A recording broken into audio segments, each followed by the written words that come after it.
अज्ञानतिमिरान्धस्य ज्ञानाञ्जनशलाकया चक्षुरुन्मीलितं येन तस्मै श्रीगुरुवे नमः। सर्वे भवन्तु सुखिनः, सर्वे सन्तु निरामयाः, सर्वे भद्राणि पश्यन्तु मा कश्चित् दुःखभाग् भवेत्। सद्गुण संपन्न मुझ मंगलमय संत समाज, साध्वी समाज, धर्म प्रेमी सज्जनों, श्रद्धामूर्त देवियों एवं प्रिय बच्चों, त्रिदिवसीय कार्यक्रम का आज ये प्रथम दिन का प्रथम सत्र है। कार्यक्रम का शुभारंभ संत सम्राट सदगुरु कबीर साहिब की मौलिकृत बीजक पाठ से हुआ। तत्पश्चात भजन गायकों के द्वारा सुमधुर कंठ से सुंदर भजन, फिर अनेक मनीषी संतों से जीवन के विविध पहलुओं पर महत्वपूर्ण विचार आप श्रवण कर रहे थे।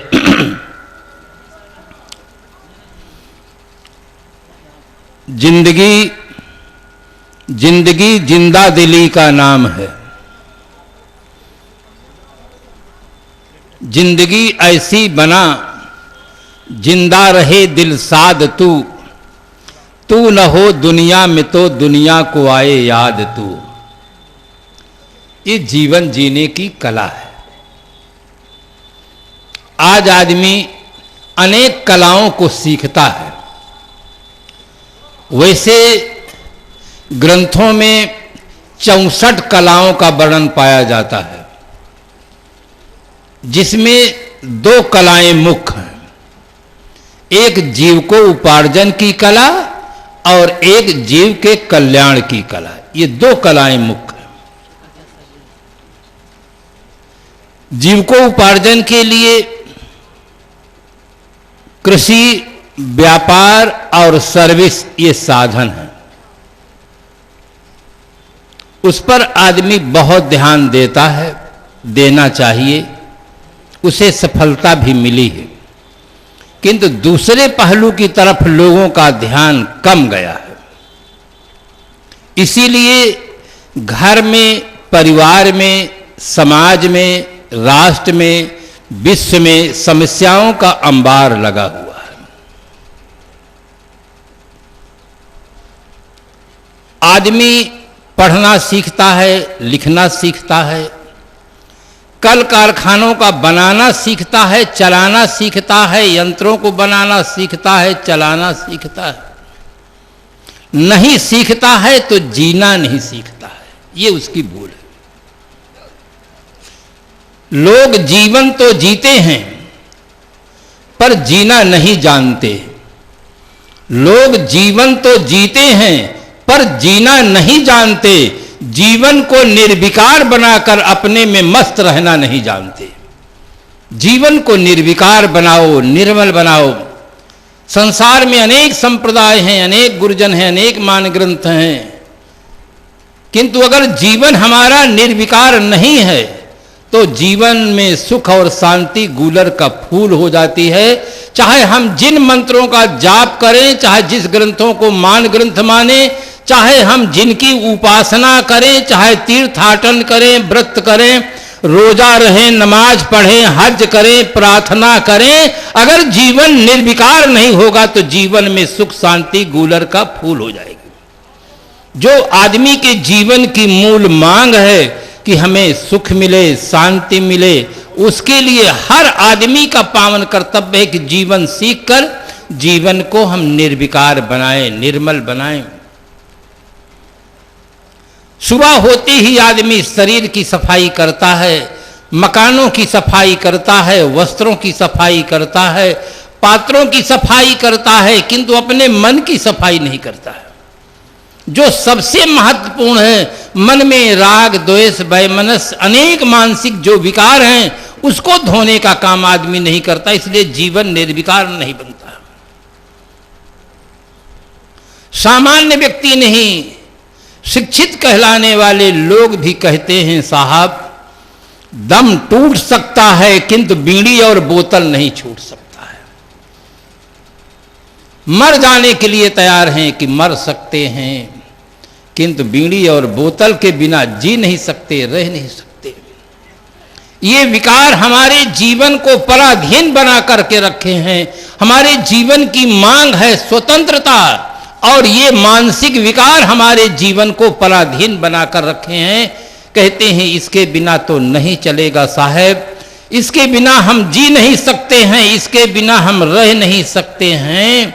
बंधुओं, जब तक ये विकार रहेंगे, आज का आदमी अगर चंद्रलोक में जाकर मकान बना ले, मंगल ग्रह में जाकर रहने लगे और जीवन को निर्विकार नहीं बनाता है, तो वहां भी पुलिस की व्यवस्था, संविधान की व्यवस्था, वकीलों की व्यवस्था, न्यायाधीश की व्यवस्था वहां भी करना पड़ेगा।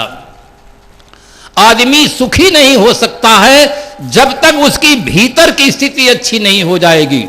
आज आदमी शारीरिक स्थिति को ठीक बनाने के लिए प्रयास करता है, आर्थिक स्थिति को ठीक बनाने के लिए प्रयास करता है, किंतु अपनी मानसिक स्थिति को ठीक बनाने का प्रयास नहीं करता है। ये उसकी बहुत बड़ी भूल हो रही है।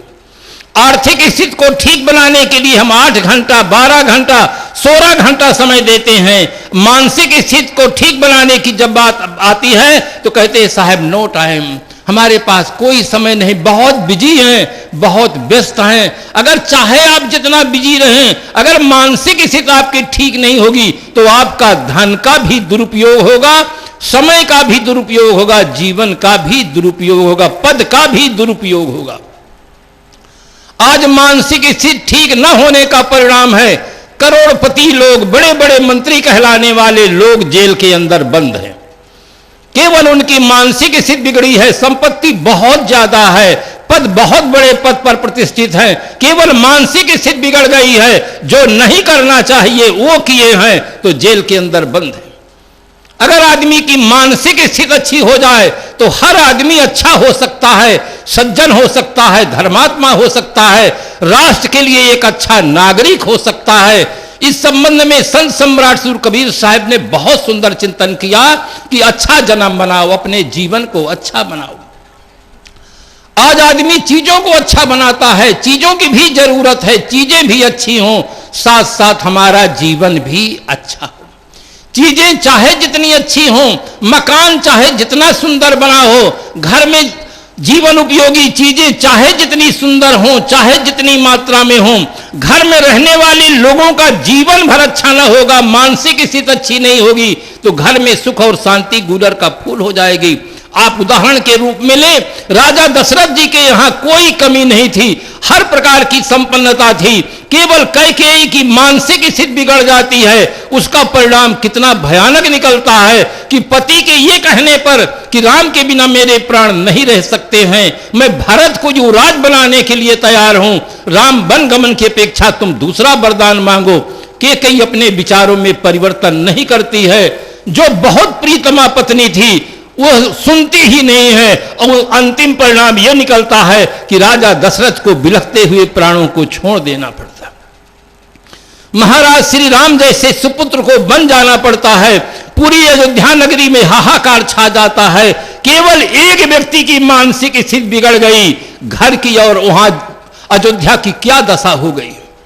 आज आदमी की मानसिक स्थिति बिगड़ गई है, जिसके कारण से आदमी न खाने योग्य चीजों को खा रहा है, न पीने योग्य चीजों को पी रहा है, न करने योग्य कर्म को कर रहा है। धरती को सजाने वाला आदमी है। पूरे विश्व में जो कुछ विकास हुआ है उस विकास का सारा श्रेय मानव को प्राप्त है, किंतु आज उसकी मानसिक स्थिति बिगड़ जाने के कारण से आप देखिए कि आदमी बुद्धिजीवी प्राणी कहलाता है, बुद्धिजीवी प्राणी है, किंतु कहता है संडे हो या मंडे रोज खाओ अंडे, अंडा खा रहा है। गाय है, बैल है, भैंस है, सांड है, हाथी है, घोड़ा है, इनके घास में आप अंडा रख दीजिए कि इसमें बहुत विटामिन होता है, ये केवल सूंघ लेते हैं और जान लेते हैं खाने लायक नहीं है, ये भूखों मर सकते हैं, अंडा नहीं खा सकते, मछली नहीं खा सकते, मुर्गी नहीं खा सकते, कबूतर नहीं खा सकते। और ये बुद्धिजीवी कहलाने वाला प्राणी जिसके पास नाक भी है, दिमाग भी है, किंतु दोनों के मानसिक स्थिति बिगड़ जाने के कारण ये कोई यंत्र काम नहीं कर रहे हैं, सब गलत खा रहा है आदमी। घर में कोई आदमी मर जाता है, भले मकान आपने बनाया हो, किंतु मकान के अंदर फिर इस प्रकार से आप उसको दाह संस्कार नहीं कर सकते।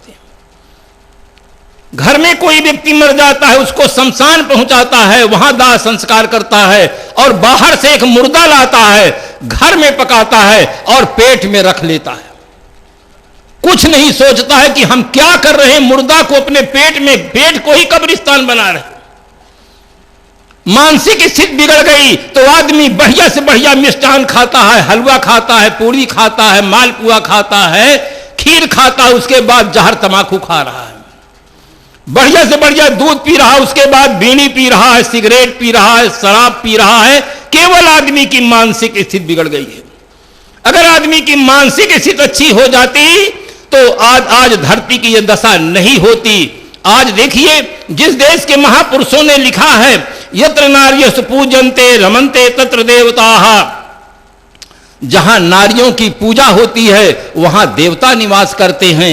आज उस देश की हालत को देखिए, पेपर पढ़ने वाले बंधुगण अच्छी तरह से जानते हैं कि नारियों के साथ कितना बड़ा अत्याचार हो रहा है। छोटी छोटी बालिकाओं के साथ घोर अत्याचार हो रहा है, अपहरण हो रहा है, सामूहिक बलात्कार हो रहा है, और यह भ्रष्टाचार चरम सीमा तक पहुंचा हुआ है, आतंकवाद पहुंचा हुआ है, दुर्व्यसन की समस्या है, मांसाहार की समस्या है। केवल आदमी की मानसिक स्थिति बिगड़ने का मात्र दुष्परिणाम है और कुछ नहीं। अगर आदमी की मानसिक स्थिति अच्छी हो जाए, बिना संविधान के, बिना प्रशासक के इन समस्याओं का अस्थायी समाधान हो सकता है। प्रशासक और संविधान से आदमी रुकता है, दबता है, बदलता नहीं है। जिस खराबी के कारण से चोर चोरी करता है, चोरी करने के पश्चात पुलिस कर्मचारी हमारे उनको पकड़ लेते हैं, न्यायाधीश महोदय उनको दंड सुना देते हैं, संविधान बनाने वाले हमारे नेता बंधुगण है, संविधान बना देते हैं। किंतु जिस खराबी के कारण से आदमी चोरी करता है, उस खराबी को ये कोई भी दूर नहीं कर सकते।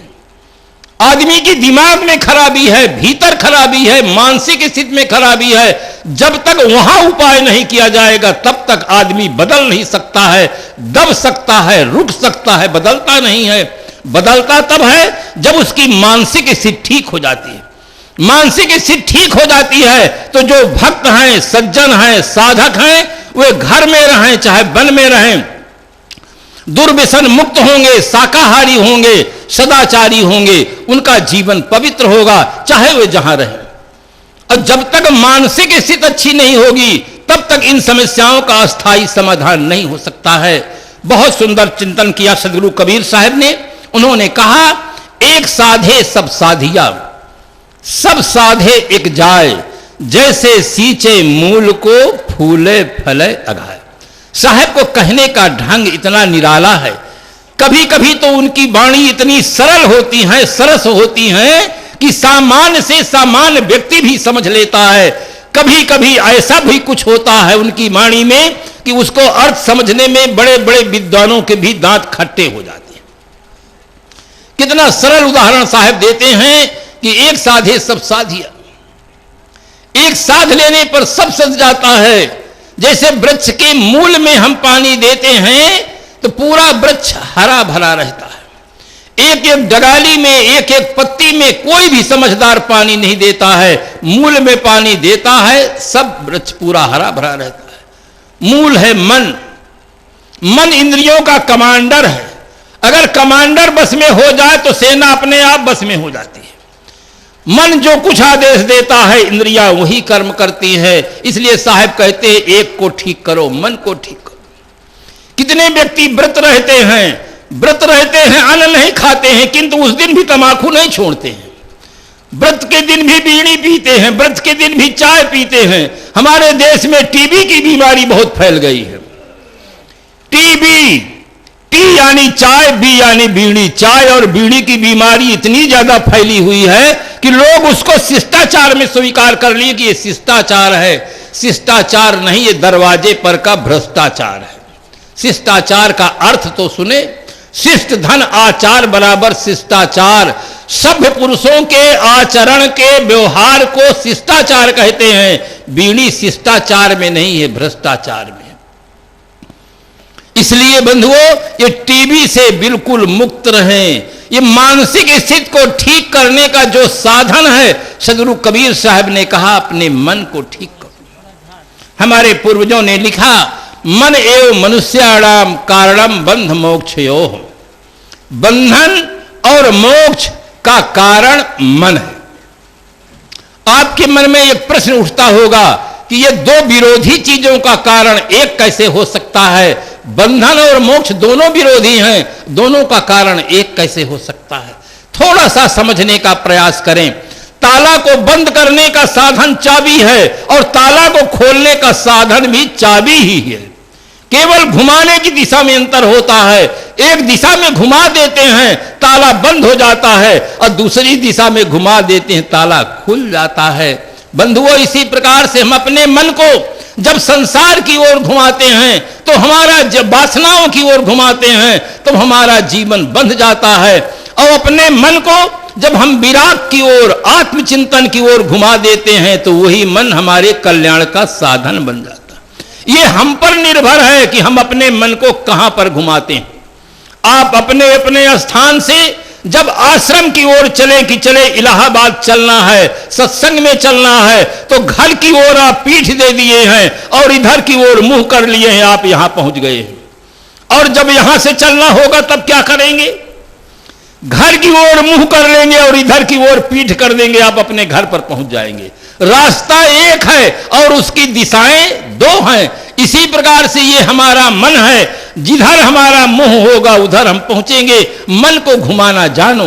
आज आदमी जल का, कल का, नल का घुमाना तो जाना है, किंतु अपने मन को संसार से अपनी ओर घुमाना नहीं जाना है। जो बिल्कुल सरल है उसे नहीं जाना है। कारण हम संतों की संगत से दूर हो गए। जो इसके कलाकार हैं, जो इसको माध्यम बताते हैं, उनसे हम दूर हो गए हैं। बंधुओं, एक बात याद रखें, संतों से दूर रहकर हम धन कमा सकते हैं, संतों से दूर रहकर हम परिवार बढ़ा सकते हैं, संतों से दूर रहकर हम किसी पद पर प्रतिष्ठित होकर काम कर सकते हैं। किंतु बंधुओं, याद रहे, संतों से दूर रहकर हम अपने जीवन को निर्विकार नहीं बना सकते, क्योंकि जीवन को निर्विकार बनाने के लिए संग की आवश्यकता है। कोई आदमी मास्टर बनना चाहे और मास्टर की संगत न करे, किसी विद्यालय में जाकर पढ़े नहीं, तो जीवन में कभी मास्टर बन नहीं सकता है। मुझे एक घटना याद आती है। मैं बड़ौदा में था, रिजर्वेशन कराना था। दो व्यक्ति हम थे, गए, चर्चा किए। जो रिजर्वेशन कर रहे थे उन्होंने कहा, महाराज देखे हम लोगों के वेशभूषा में, तुरंत कहे, महाराज हम संसार सागर से पार होने के लिए बहुत सरल साधन निकाल लिए हैं। मेरे मन में जिज्ञासा हुई, क्या निकाल लिए हैं? कहे, महाराज भगवान का संकीर्तन कराते हैं, रात के केवल 200 रुपया लेते हैं, बस 200 रुपया में संसार सागर से पार कर देते हैं। नहीं कल कर्म न धर्म विवेकु, राम नाम अवलंबन एकु, कल जो केवल नाम आधारा, सुमिर सुमिर नर उतर ही पारा। मैंने सोचा कि अभी काम हुआ नहीं है, अगर कुछ बात कर दे तो काम में रुकावट हो सकती। मैं मौन हो गया। काम अपना पूरा कराकर जब कागज हाथ में लिया, तब मैंने पूछा कि एक छात्र है और वो पढ़ना नहीं चाहता है, उसके पास पैसा भी नहीं है, मास्टर बनना चाहता है, कोई सरल उपाय बताइए।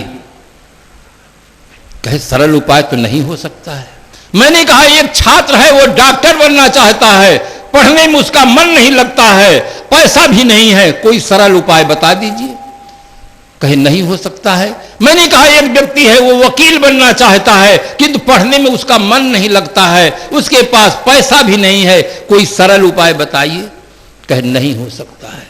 मैंने कहा, एक मास्टर बनने के लिए, एक डॉक्टर बनने के लिए, एक वकील बनने के लिए सरल उपाय नहीं हो सकता है, तो भवसागर से पार होने के लिए सरल उपाय कैसे हो सकता है? तब तो मेरी तरफ बड़ी बड़ी आंखें करके देखने लगी। कि देखने में तो ये ऐसा लगते हैं कि साधु हैं और मेरी बात कहां से कहां काट दिए।